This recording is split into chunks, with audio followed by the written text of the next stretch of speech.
As World War II was coming to an end, the world began to learn in detail about the Nazi atrocities. Here we see a famous photograph of General Eisenhower, who was the Supreme Commander of Allied Forces, visiting Ohrdruf on April 12, 1944. Ohrdruf was a satellite camp of the Buchenwald system. He went to visit that day as he received word from General Patton and the other liberators about the atrocities that they were seeing as they were coming across and liberating concentration camps in Germany. And he felt that he needed to be a witness to this, and thus he visited Ohrdruf. As we know, there were trials at Nuremberg following the war to bring the criminals to justice. The Allies began speaking about justice when President Roosevelt, Prime Minister Churchill, and Stalin met, even starting in 1943. Always on their agenda was justice and what kind of system was going to be set up after the war to bring the highest ranking people to justice. They always realized that there was no way in the world that they could bring everybody responsible and have them stand trial. So the highest ranking officials, et cetera, were always brought to justice. The first trial was the International Military Tribunal in Nuremberg, where 23 of the highest available Nazi leaders were charged with conspiracy to wage war, war crimes, and crimes against humanity. That was a joint trial with the United States, Great Britain, France, and the Soviet Union. Each country contributed judges and prosecutors. And our main prosecutor was Supreme Court Justice Jackson, who left the Supreme Court for 2 years and went to Germany and was the prosecutor. He then made a recommendation to President Truman after this first trial that the United States go alone and separate itself from the Soviet Union, Great Britain, and France. And that's President Truman accepted his recommendation, and under the same net setup as the initial trial, the International Military Trial, the United States had 12 subsequent trials at Nuremberg.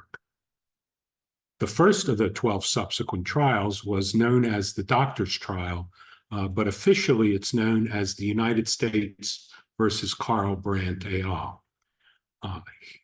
During that trial, 23 physicians and administrators were charged with crimes against humanity, acts that met the definition of war crimes, and subjecting concentration camp inmates to tortuous and fatal medical experiments. And that's a picture of the 23 defendants. In the first row, all the way to the extreme left, is Dr. Karl Brandt. A little bit about Dr. Brandt. He was born on January 8th, 1904, and died on June 2nd, 1948, as he was hanged. He graduated medical school, completed surgical training in 1928. He joined the SA in 1933, and then the SS in 1934. He became Hitler's personal physician, beginning in 1934. He was the administrator of the T4 euthanasia program. In a conversation that he and Hitler were having one day in the mid-1930s, Adolf Hitler asked him, "What is the most humane way to kill people?" And Dr. Brandt said he would get back to him. He spoke to colleagues, and they did various procedures, and he came back to Adolf Hitler and advised him that gassing was the most humane way to kill. He firmly believed that the health of a society as a whole should take precedence over its individual members. He, despite his young age, exerted great influence over his fellow physicians. The trial ends, the world hears about all the atrocities that the physicians committed. The T4 euthanasia program, the various medical experiments that occurred at Auschwitz-Birkenau, Dachau, and other camps. Some of those experiments were high altitude experiments, freezing experiments, experiments involving various types of vaccinations that they were trying to develop to combat infectious diseases, how to weaponize bacteria such as anthrax. They did a number of various experiments utilizing prisoners as their subjects. There indeed was no informed consent. And then the world heard all this, and then there was silence from 1947, 1948 on, until Dr. Robert J. Lifton published a book in 1986 called The Nazi Doctors, Medical Killing and the Psychology of Genocide. He spent a decade interviewing Nazi doctors and concentration camp survivors, trying to come up with a psychiatric, psychological explanation for what they did, how they did it, how they rationalized it. He is a psychiatrist by training, Dr. Lifton. He is very accomplished. He's written many, many books. One of them is about the survivors of Hiroshima. It is an amazing book when you try to read through it, but it's a very tough read.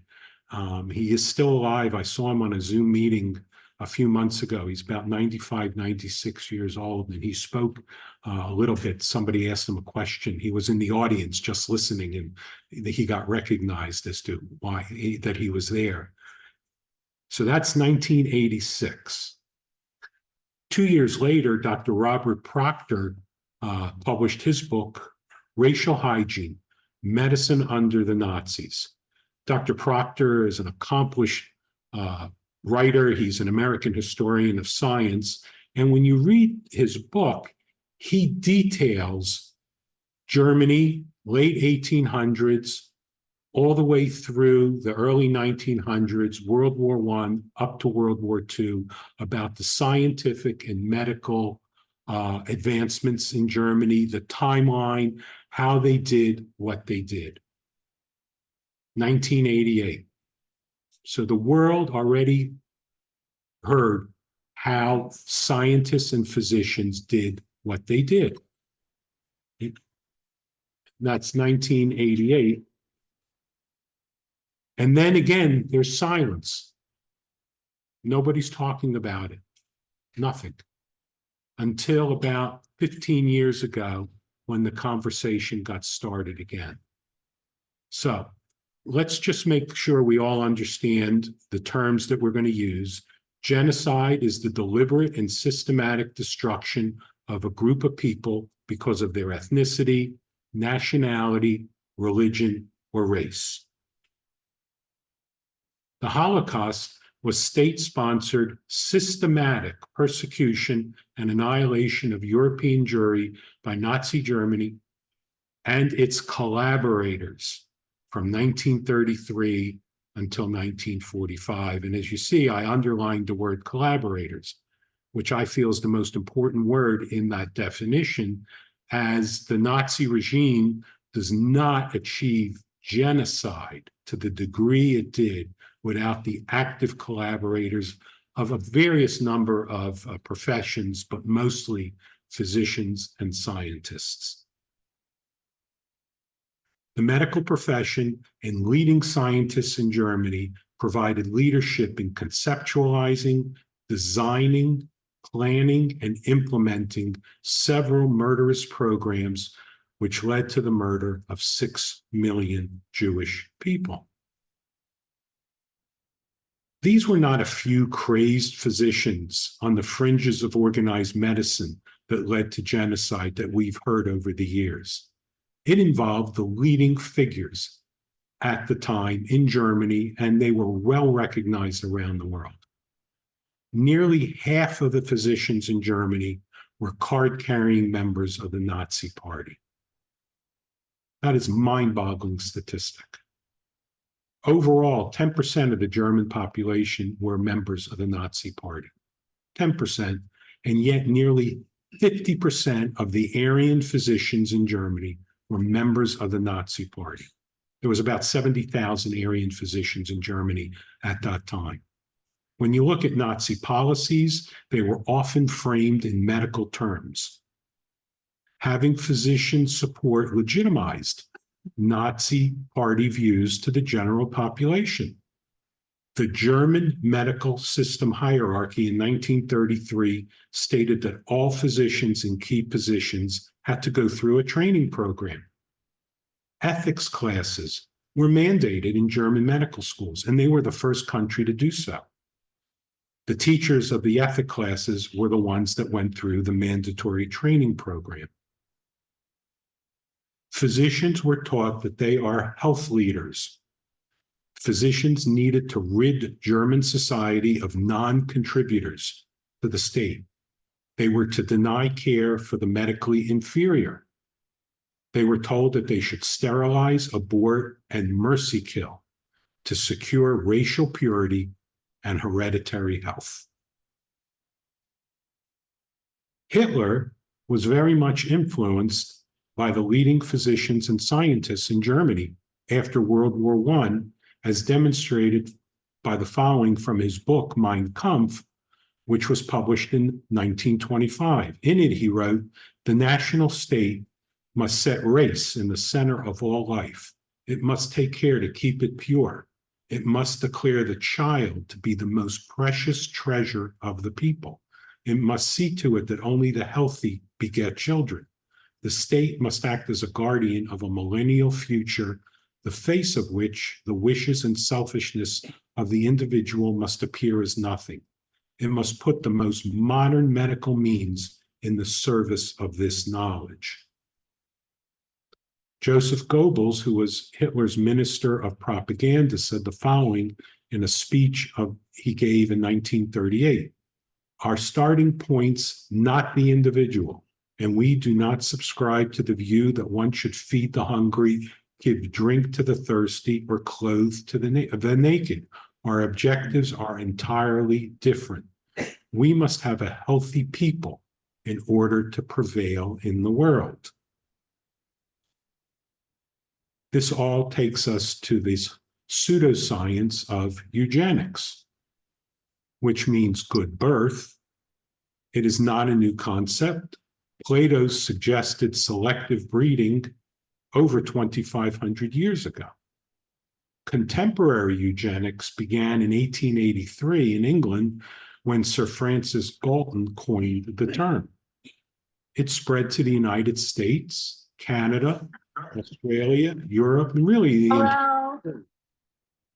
it was indeed very popular here in the United States, but extremely popular and widely accepted in Germany. Eugenics offered a biological solution to social problems by encouraging the fit to reproduce. There were marriage prohibitions for the unfit, forced sterilization of the unfit, and resources would be directed to the fit and healthy. Many of the laws enacted in Germany once Hitler and his party took power in 1933 were directly aimed at it. We all know about the Nuremberg race laws of 1935, which prohibited relations between Aryans and Jews. The marriage law of 1938 said, don't go blindly into marriage. And you see what was published in a newspaper, a young couple wearing blindfolds. Don't go blindly into marriage. This enforced the previously enacted laws of 1935. They wanted to prevent reproduction between individuals with genetic diseases. So if you wanted to get a marriage certificate, you had to go through extensive medical testing to show that you are indeed pure and healthy and not inferior. To the German people, the propaganda machine showed the diseased other. Here you see a microscope with a slide, and this appeared in Der Stürmer, which was the rag, the Nazi rag that began being published in 1923 and was published all through the war. and it notes infectious diseases detected on microscopic examination. And you see the Jewish Star of David, the hammer and sickle of the communists, America. And in translating the German, it says, with his poison, the Jew destroys the sluggish blood of weaker peoples, so that a diagnosis arises of swift degeneration. With us, however, the case is different. The blood is pure. We are healthy. That is the message to the German people. Constantly. Eugenics was embraced by the medical and scientific establishment in the late 1800s already in Germany, and clearly had an effect on their politics. When we look at a timeline of political events versus medical events from 1918 to 1945, it is evident how politics became medicalized and medicine became politicized. This comes from Dr. Brock Proctor's book. 1919, World War I is over. There is widespread malnutrition, food shortages, housing shortages, inflation, and poverty in Germany. Tens of thousands of mental hospital patients die of hunger because food was rationed away from them. 1920, continued social and political tensions. First chair of social hygiene was named at Berlin University. Binding and Hoch's book, The Sanctioning of the Destruction of Life Unworthy of Living, is published, which calls for the killing of the mentally ill and handicapped. 1920. 1923, continued social and political tensions. Standard textbook of eugenics is published, The Principles of Human Genetics and Racial Hygiene, and it's authored by Drs. Bauer, Fisher, and Lenz, all world-famous physicians. Hitler based his racist theories on parts of this book. 1924, there's a little bit of economic and social stability in Germany.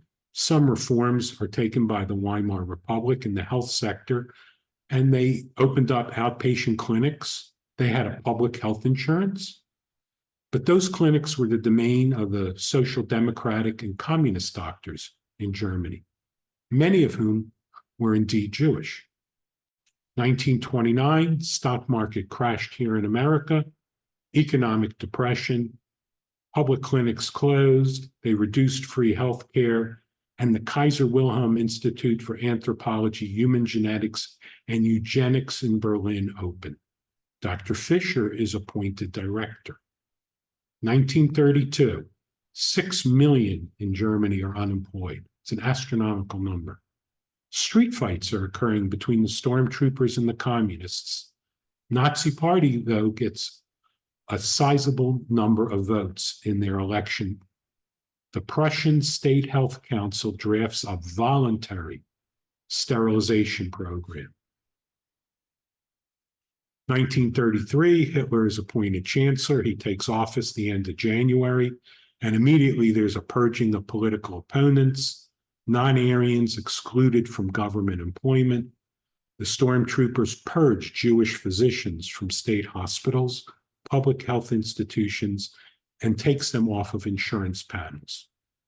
And of course, the compulsory sterilization program is passed. 1938, state-organized pogrom, Kristallnacht, and the Jewish physicians lose their licenses to practice medicine. 1942, the Wannsee Conference, in which the final solution is authorized in a 90-minute meeting. At that time, medical procedures and experiments begin on the prisoners in the concentration camps. 1944, D-Day. Allies invade Normandy. Mengele is shipping large quantities of body parts from Auschwitz to the Kaiser Wilhelm Institute in Berlin. So we see all along how politics and science and medicine went hand in hand, one to the other.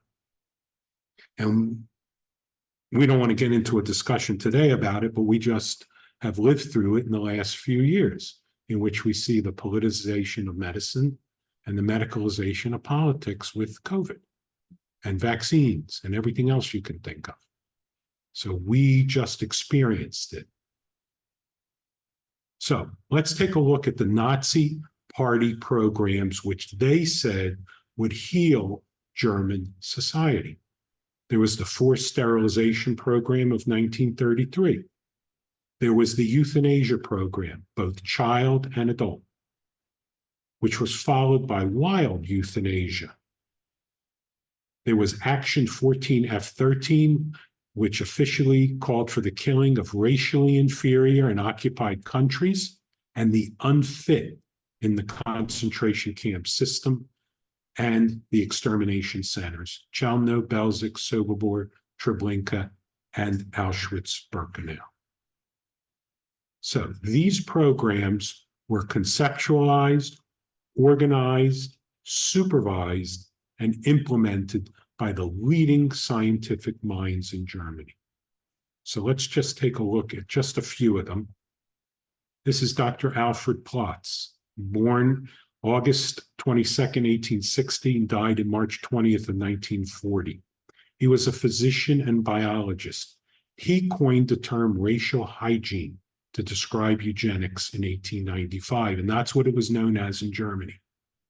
He formed the German Society for Racial Hygiene in 1905.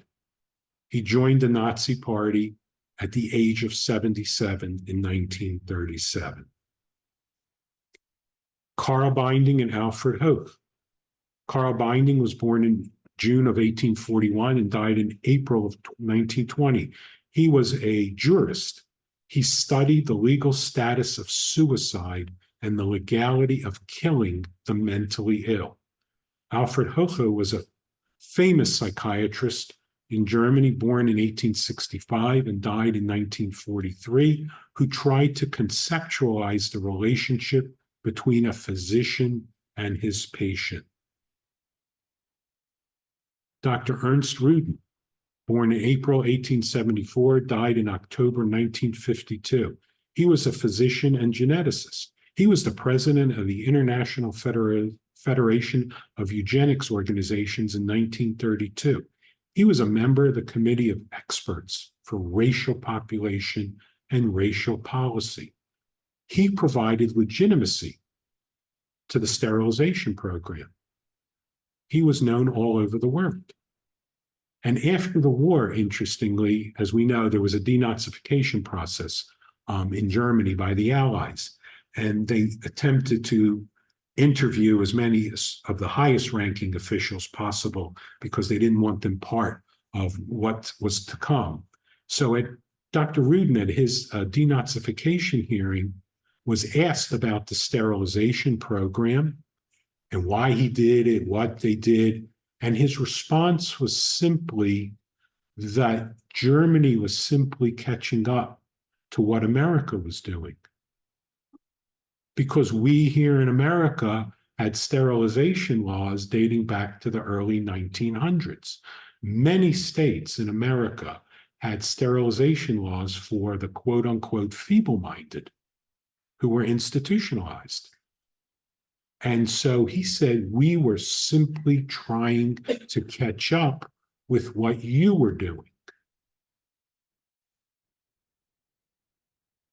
Dr. Fritz Lenz, born in 1887, died in 1996. He was a geneticist. He was the first chair of eugenics in Munich. 1923, he established the Department of Eugenics at the Kaiser Wilhelm Institute. He was a member of the Committee of Experts for Racial Population and Racial Policy. Dr. Fisher, born in July of 1874, died in July 1967. He was a professor of medicine, anthropology, and eugenics. In the early 1900s, he called for the prohibition of mixed marriages following his study in 1906 of offspring of German men and African women in Namibia. Remember, Germany colonized Southwest Africa in the 1870s, 1880s, and actually committed genocide in 1905 to 1908 in Southwest Africa, involving Herrera and other people. Over 100,000 were murdered. Medical experiments took place. There were concentration camps. Skeletons and body parts were sent back to Germany.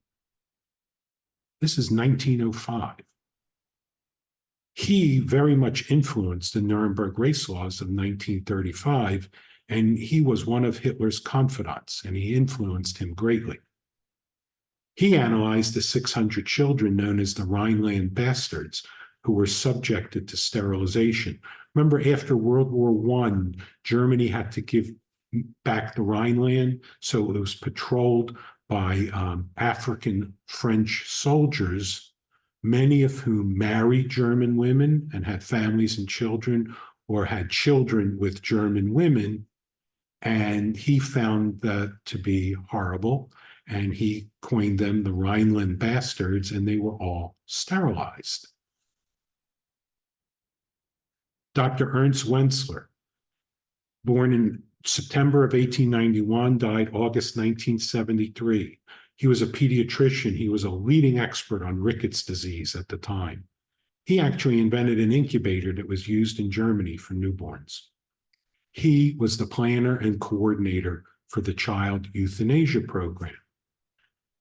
He was never brought up on charges after the war, as did most physicians. They just resumed their medical practice. Otmar von Verschuer, born July 1896, died August 1969, was a professor of human genetics. He advocated for the compulsory sterilization of the mentally and morally subnormal. He was a student of Dr. Fischer, and one of his most infamous students was Dr. Joseph Mengele. And in fact, he used materials sent to him by Dr. Mengele towards the end of the war for research purposes. He was never tried for war crimes. Dr. Rahm, born November 1887, died August 1945. He was a physician. He wrote the manual titled Medical Jurisprudence and Rules of the Medical Profession, which all medical students and postgraduates in training carried with them, emphasizing the need to be a physician to the Volk, to Germany, to the German society, a biological soldier and a cultivator of genes.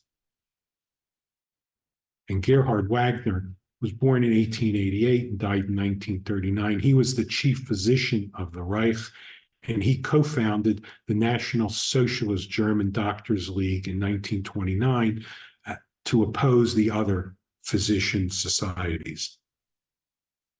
And the ultimate healer was Hitler. That's how he was portrayed to the German people. He was going to heal the Volk. And here you see in the article, he is taking the pulse of that young girl. Hitler knew how important the physicians were to the Nazi worldview, as he mentioned in a speech to them. And he said the following: you National Socialist doctors, I cannot do without you for a single day, not a single hour. If not for you, if you fail me, then all is lost. So let's look at the sterilization program. Officially known as the Law for the Prevention of Genetically Diseased Offspring. It was passed July 14th, 1933. It was the obligatory sterilization of those considered genetically inferior. And it really just followed the Prussian health document from the year prior. So it covered the following categories for people to be sterilized: if you were deemed feeble-minded, if you had schizophrenia, manic depression, genetic epilepsy, seizure disorder, Huntington's chorea, which is indeed genetic, blindness, severe physical deformities like cerebral palsy, and alcoholism. They felt that was genetically transmitted. Physicians were compelled to report genetic defects. Hereditary health courts were established to review cases.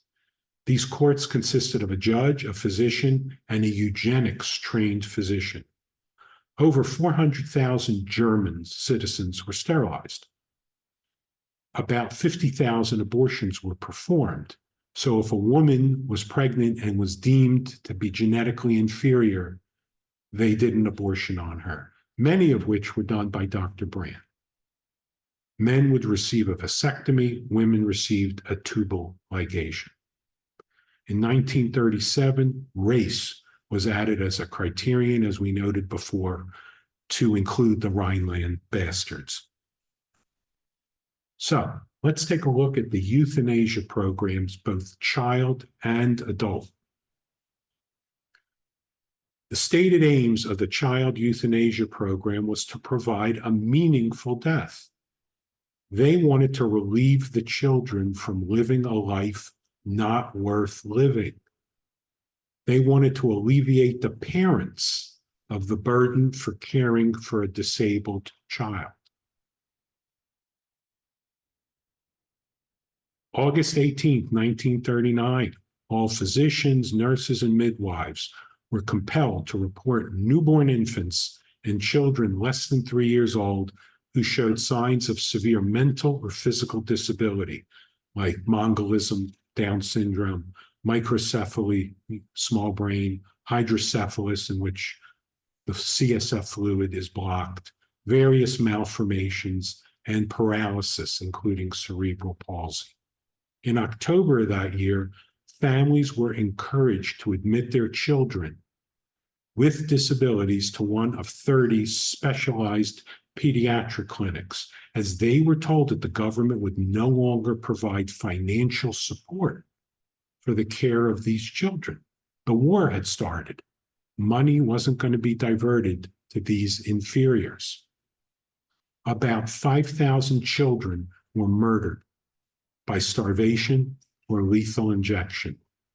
The program eventually expanded to children up to the age of 17. All the parents were told that their child died an unexpected and sudden death. The German public was well prepared for these programs. They were repeatedly told how expensive it was to care for these individuals by the average working citizen. And here you see a working male having to provide for his family out of his salary, but he is also supporting two inferiors who are institutionalized. And this cannot continue. The T4 adult euthanasia program began in the fall of 1939. Hitler backdated the start date to the beginning of World War II to imply that the program was part of the war effort. The coordinating office for the program was Tiergartenstrasse 4, and that's why it was known as the T4 program. The T4 planners distributed questionnaires to all public health officials, public and private hospitals, mental institutions, and nursing homes for the chronically ill and aged. It just appeared as a survey for statistical purposes. Patients were then categorized on their ability to work, whether they belonged to any of the categories under the sterilization law, whether they were Aryan or not, if they were criminally insane or committed on criminal grounds, and whether they were confined for greater than 5 years. There was an actual order and document that Hitler actually signed. It's the T4 authorization, which basically gave blanket immunity to everyone involved in the program, such that they could not be brought on charges later by anyone.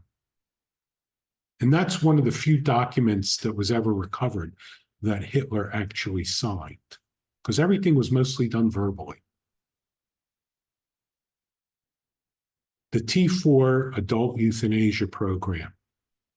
Karl Brandt, who we talked about earlier, Hitler's personal physician, was in charge of the program.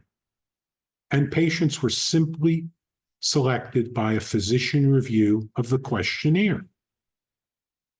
In Germany, In 1939, there were 6 gassing facilities already operational, and these individuals were transported to one of those facilities.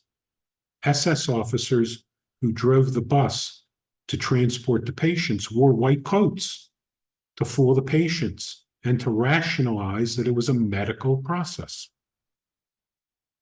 The 6 killing centers were Hartheim, Sonnenstein, Grafeneck, Bernburg, Hadamar, and Brandenburg. And in Brandenburg, the infamous shower-appearing gas chamber was created, which was then used in Auschwitz-Birkenau. Here's a clandestine photograph that was taken outside of Hartheim, in which the gas chambers used bottled carbon monoxide. Bodies were burned in the crematoria, which was attached to the facility, and you see the black smoke coming from the chimneys. Workers would take the ashes from a common pile, place them in an urn, and then the urn was sent to the family. Relatives were sent a falsified death certificate with the urn, with a fictitious cause of death, which was certified by a physician. And here's the Hadamar, a copy of one of the pages of the Hadamar death registry. The program quickly became an open secret. Public protests occurred, especially from clergy members. Bishop Clemens, August Count von Galen, probably the most famous of the protesters, protested in a sermon in his church, August 3rd, 1941. Hitler ordered a halt to the program in late August 1941, a year and a half or so after it started. But there were 70,000 victims of the program from January 1940 until August 1941, when he supposedly stopped the program. Now, documents that were recovered after the war showed that the estimate in Germany at that time was that 0.1% of the population was disabled. So they figured about 60 to 70,000 would need to be put to death. So once they reached their number, it was stopped, quote unquote, officially. And at that time, that's when the invasion of the Soviet Union occurred the 3rd week of June, 1941, in Operation Barbarossa. Now, even though Hitler supposedly stopped the euthanasia program, wild euthanasia continued throughout the war. Killings continued secretly. They would use poisoning, starvation, and overdoses were the methods utilized. Carbon monoxide was no longer utilized.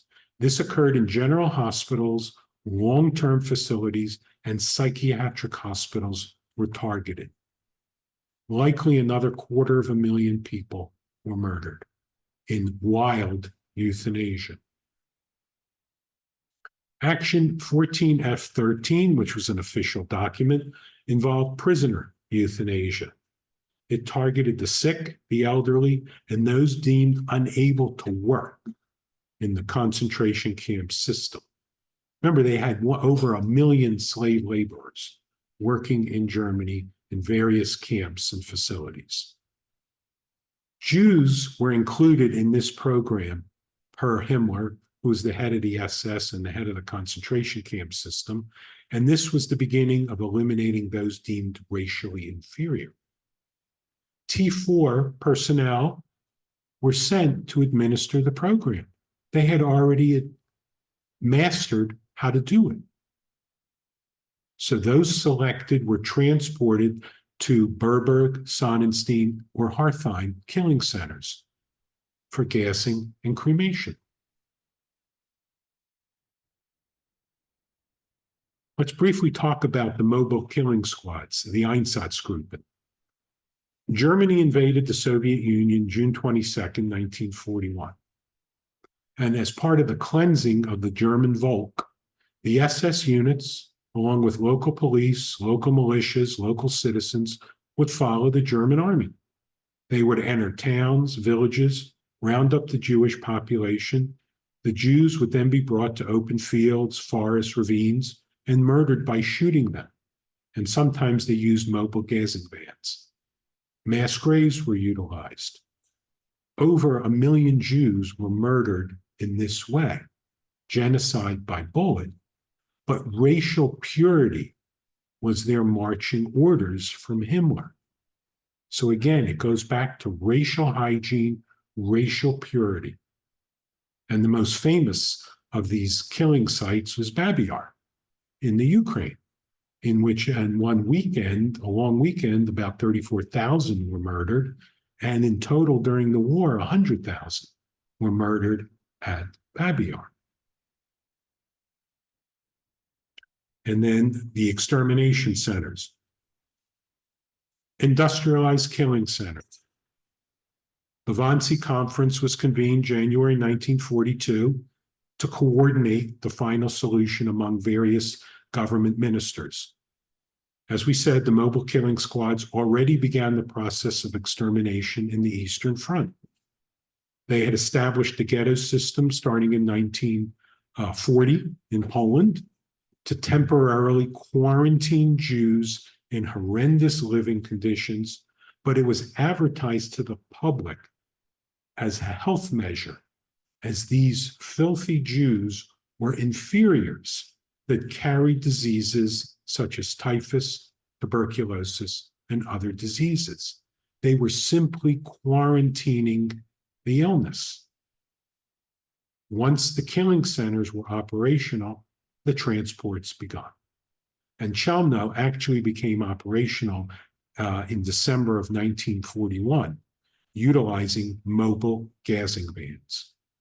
Operation Reinhardt was the code name to deport all Jews in occupied Poland to one of 3 specifically designed killing centers at Belzec, Sobibor, and Treblinka.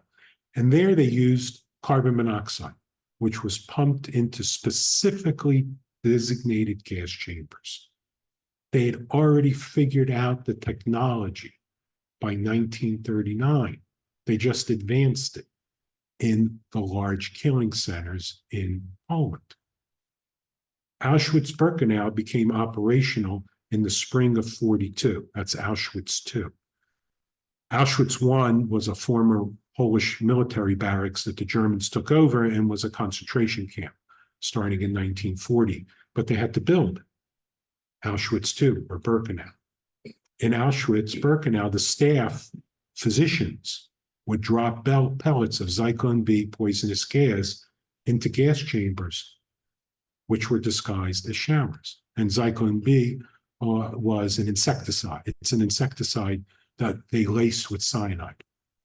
And it was produced by IG Farben, which was housed at Auschwitz III, right next door. The T4 personnel, including physicians, used their expertise that they had acquired in the adult T4 program to design the killing centers in terms of layout, gas chamber, and crematorium. After the war, the Allies found the architectural and engineering plans for Auschwitz-Birkenau. There was multiple revisions of how they were going to construct it because they wanted to make sure that it was an efficient process. Trucks resembling Red Cross vehicles transported the Zyklon B to Auschwitz because the killing was a medical process. On arrival to the death camps, physicians practiced deception. They told the people that everything was fine and they were simply going to take a shower because they were filthy. They were covered in lice. Physicians supervised the gassing because it was a medical procedure. The scalpel is always in the hands of a physician. That was their motto. Here we see a famous photograph of the ramp at Auschwitz-Birkenau. Physicians were in charge of the selection process. When you were herded out of the cattle cars, you had to walk in front of a physician who in 5 to 10 seconds had to decide whether you were going to live as a slave laborer, whether you would live maybe 4 to 6 weeks, because that was the life expectancy of a slave labor. And if the physician thought that you were too old, too young, looked sick, you went to the gas chamber. The medicalization of killing was seen as an honor by the Nazi physicians to carry out the orders of the Fuhrer, but much more importantly, to achieve racial purity. That's what they talked about at the trial. They were practicing medicine to the highest standards. Here's one physician, Dr. Fritz Klein. He was a camp doctor at Birkenau and other concentration camps. Dr. Lingens-Reiner was a French physician who was imprisoned at Auschwitz because she was part of an organization that helped Jewish people. She met Dr. Klein there. She asked him how he reconciled his actions with his ethical obligation as a physician. He answered her, "My Hippocratic oath tells me to cut out a gangrenous appendix. The Jews are a gangrenous appendix of mankind. This is why I cut them out." He was sentenced to death at the Belsen trial. He was not tried as part of the doctor's trial. The German Medical Association finally apologized for the atrocities committed by the German physicians under the Nazis in a declaration issued May 12th, 2012. The doctor's trial ended, sentences pronounced, the world heard everything by 47. Sentences were carried out in 1948, right? World Medical Association met, Declaration of Geneva. They rehabilitated the German medical system, hospitals, all physicians in Germany had to swear the Declaration of Geneva. Books came out in the 1980s, as we saw, by Dr. Lifton and Dr. Proctor, because there was 40 years of silence. And then more silence until about 2010, when people started talking about it again. And lo and behold, in 2012, they issued an apology. 65 years after the conclusion of the doctor's trial. So, in summary, in the pursuit of science and racial hygiene, physicians provided scientific justification for public policy measures. They were part of the health court system to enforce sterilization policy. They decided which children and adults would die based on a questionnaire. They utilized lethal doses of medication or starvation as part of the child euthanasia program. They felt that if a baby was born, let's say, with Down syndrome or multiple congenital abnormalities, the most humane way to kill the baby was just simply not to feed him. They falsified death certificates. They were involved in the selection process on the ramps of Auschwitz-Birkenau, and they actually had an on-call schedule to make sure that the physician was always there, day or night. And they supervised and operated the gas chambers.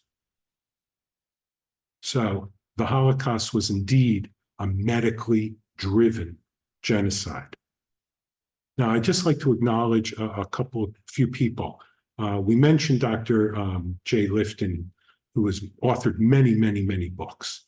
And the book I showed on the screen, The Medical Killing and Psychology of Genocide, is a really tough read because he talks a lot about psychiatric terms that I never even heard of in psychiatric theory. So it's really hard. But Dr. Proctor's book, if you want to read more about this, Racial Hygiene, Medicine Under the Nazis in 1988, is actually a quite easy read. He's a really good author, and it's easy to follow the timeline from late 1800s all the way through World War II. But most importantly, Dr. Tessa Chelush, she's originally from South Africa. She emigrated to Israel. She has no direct connection with the Holocaust. None of her family members were involved in the Holocaust.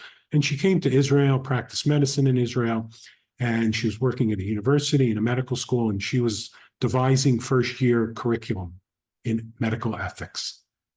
And then she started reading Dr. Proctor's book and Dr. Lifton's book and said, oh my God, the world doesn't know really about this because nobody's talking about it. Medical students aren't talking about it and being taught this. And so she is still in charge of curriculum, and she has put it into the medical ethics classes in every medical school in Israel. So in first year in medical school, there's ethics classes. And kudos to her because she got the conversation going. She's given many lectures, talks. It's amazing when you watch her on YouTube and other live talks. She's an excellent speaker and is so knowledgeable and passionate. And I thank her for bringing this to the forefront. And Dr. Stacy Gallon here in America, founder and director of the Maimonides Institute for Medicine, Ethics, and the Holocaust, and the director of the Center for Human Dignity in Bioethics, Health, and Holocaust at Misericordia University. And she is also co-chair of the Department of Bioethics and Holocaust in Haifa, Israel. They are trying to get this part of the medical school curriculum here in the United States. And they have been running into a lot of brick walls. I mean, I went to medical school a long time ago, and I know there's other physicians here in the audience and online. We did not talk about this in medical school. We talked about ethics, general ethics, and how that applies to medicine, but we certainly didn't talk about this. And that's troubling and troublesome. And it really should be part of at least 1 hour or 2 hours in the every week medical ethics classes meeting. They can talk about this for an hour, show an abbreviated film and talk about it and give them supplemental reading that the medical school students can read at their when they want. The Lancet, actually, a publication from England, is working on this to try to get it part of medical school curriculums, but it's a tough battle because the curriculum is set by this organization in the United States for medical schools, and their answer is the curriculum is jam-packed, and it is. There is so much to learn and so much to do, but you know what? I don't think an hour in first year medical school is that much to talk about this. So I thank Dr. Chalush and Dr. Gallon, and of course, Dr. Lifton for all of his works. He wrote a book about the survivors of Hiroshima. He interviewed them and wrote about how they've managed to cope with what they went through. So he's written many, many, many books. So thank you again for coming.